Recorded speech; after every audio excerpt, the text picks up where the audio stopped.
Selamat pagi Pak, perkenalkan nama saya Stefania Elfrida Teva, kelas A semester 3, tugas yang pertama, mata kuliah Teori Sosiologi Modern.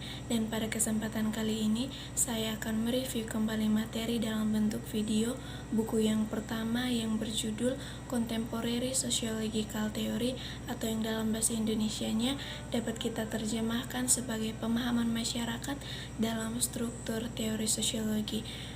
Pertama-tama, ketika kita membaca teori, maka yang terlintas dalam benak kita, yang terlintas dalam pikiran kita adalah sesuatu yang abstrak, sesuatu yang sulit dipahami, dimengerti, lalu itu seperti sebuah teka-teki silang yang membuat kita berusaha untuk mencari jawaban apa sebenarnya maksud atau apa sebenarnya arti dari teori itu sehingga dapat kita implementasi dalam kehidupan kita.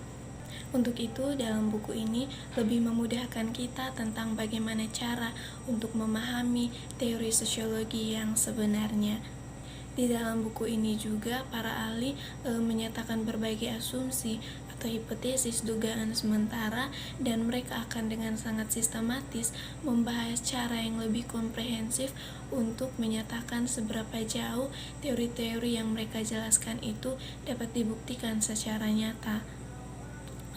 Dan juga para ahli dengan cara yang sistematis di mana teori sosiologis memaparkan berbagai gagasannya adalah suatu kualitas yang setara dengan teori tentang disiplin ilmu seperti ilmu psikologis, fisika, genetika, dan juga ilmu-ilmu yang lainnya. Bersama juga adalah kualitas penting yang menceritakan berbagai peristiwa yang tak terhitung jumlahnya dengan banyak perbedaan yang nyata dan asas-asas umum yang menunjukkan persamaannya dalam teori sosiologi. Banyak juga teori sosiologi yang berasal dari berbagai jenis yang sangat jelas, tapi banyak yang tidak tidak dijelaskan secara eksplisit.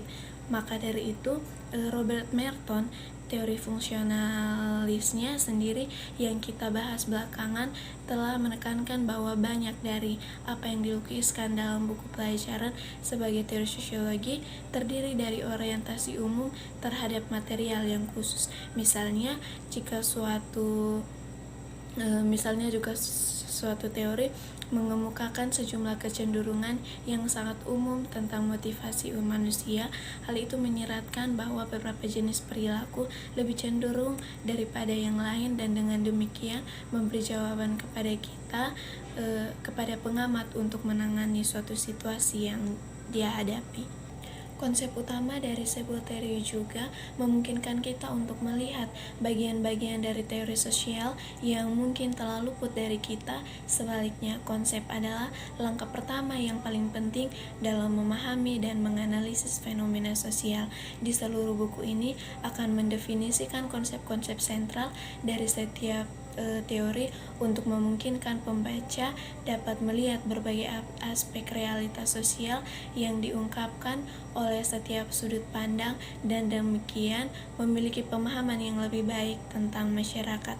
Di antara dimensi utama yang berbeda dengan teori sosiologi, kami telah mengidentifikasi penerimaan atau penolakan mereka terhadap model deduktif yang diambil dari ilmu pengetahuan alam. Kamus Sosiologi Modern yang mendefinisikan fungsionalisme, analisis fenomena sosial dan budaya ditinjau dari fungsi yang mereka lakukan dalam sistem sosial kultural. Pengembangan dari fungsionalisme didasarkan pada model organik yang ada di bioilmu logika. Salah satu proposisi fungsionalisme yang paling penting adalah bahwa akan selalu ada reorganisme dan kecenderungan seperti itu untuk memulihkan keseimbangan. Di kasus bandara, mudah untuk mendefinisikan kondisi normal dan melihat caranya sistem mengatur untuk memulihkannya. Personal akan bekerja lebih keras, lembur, dan disiapkan. Staf tambahan akan dipekerjakan, dan dalam kasus lainnya seperti yang akan kita lihat, keseimbangan dalam memungkinkan akan sangat lebih sulit. Seperti yang kita ketahui bahwa Emil Durkheim adalah salah satu pelopor terpenting dari fungsionalisme modern. Pengaruh Comte di Durkheim, sebaliknya, pengaruh Durkheim pada Radcliffe Brown dan Malinowski sangat penting bagi perkembangannya. Parsons mengatakan bahwa Durkheim salah satu teladan intelektual yang paling penting.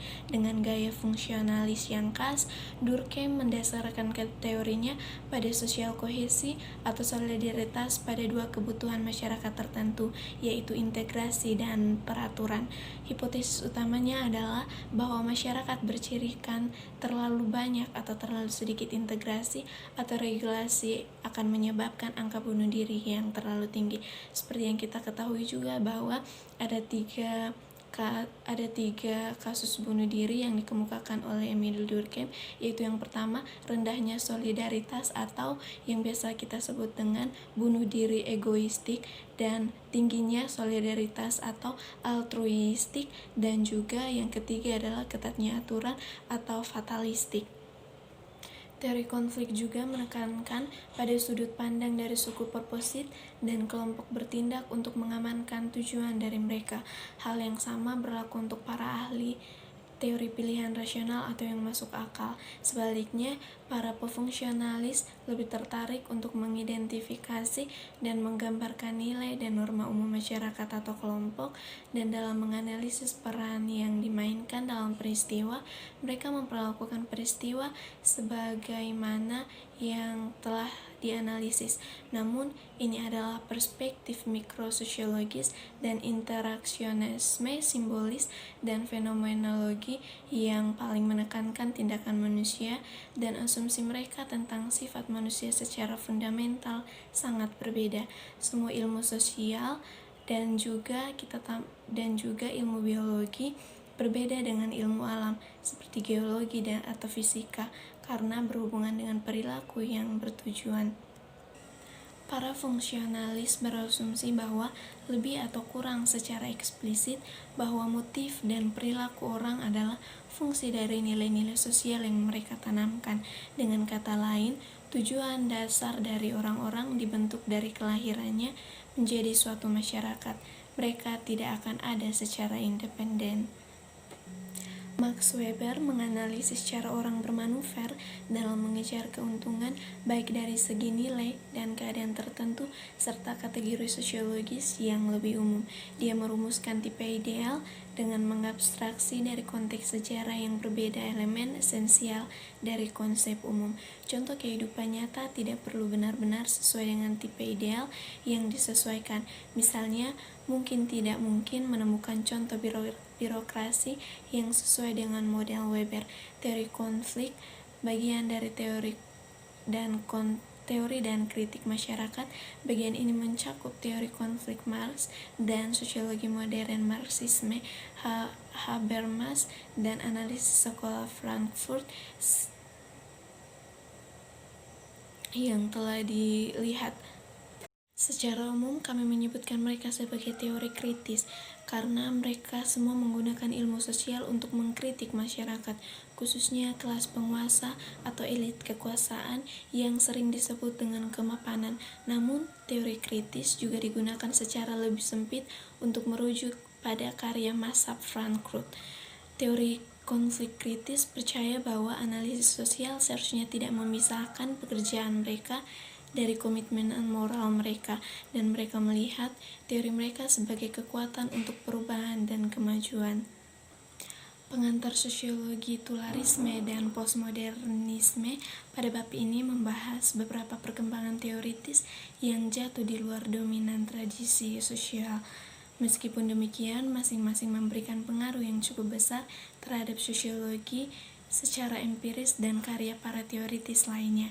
Secara keseluruhan, perspektif ini juga mencerminkan minat yang diperbarui dalam hukum umum tentang perilaku sosial dan dalam menentukan potensi dan batasnya. Strukturalisme Amerika berkonsentrasi pada perkembangan teori abstrak untuk menjelaskan fenomena sosial seperti integrasi dan sangat bergantung pada teknik berbasis komputer kuantitatif. Penjelasan yang berikutnya, faktor faktor yang mempengaruhi arah yang diambil oleh teori sosiologi mungkin adalah pergeseran minat serupa yang terjadi di dunia intelektual. Sejak zaman 1945, fenomenologi menjadi semakin terkenal di luar Jerman. Kritiknya terhadap ilmu sosial, arus utama dan perhatiannya dengan aspek subjektif dari realitas telah mempengaruhi lebih banyak sosiologi inti dari sekedar fenomenolog yang menyatakan dirinya sendiri. Inggris dan Amerika filsuf juga semakin tertarik pada aktif atau internasionalisme, aspek perspektif dan cara pikiran dan pengalaman kita bertumpu pada asumsi bersama dan konsep yang tidak dapat direduksi. Stephen Tolmin telah mencatat adanya perubahan antara filsuf umum dan ilmu sosial dengan implikasi serupa. Dia berpendapat bahwa selama tahun 1960 mereka menjadi semakin peduli dengan bagaimana persepsi dan teori berakar dunia sementara historis dan dalam kerangka konseptual umum suatu zaman. Fokus ini tidak berarti bahwa kita memiliki atau kemungkinan besar akan memiliki di masa mendatang satu teori terintegrasi atau terobosan perdamaian di antara para ahli teori yang bertikai. Demikian hasil penjelasan saya atau hasil review saya dari buku ini. Sekian dan terima kasih.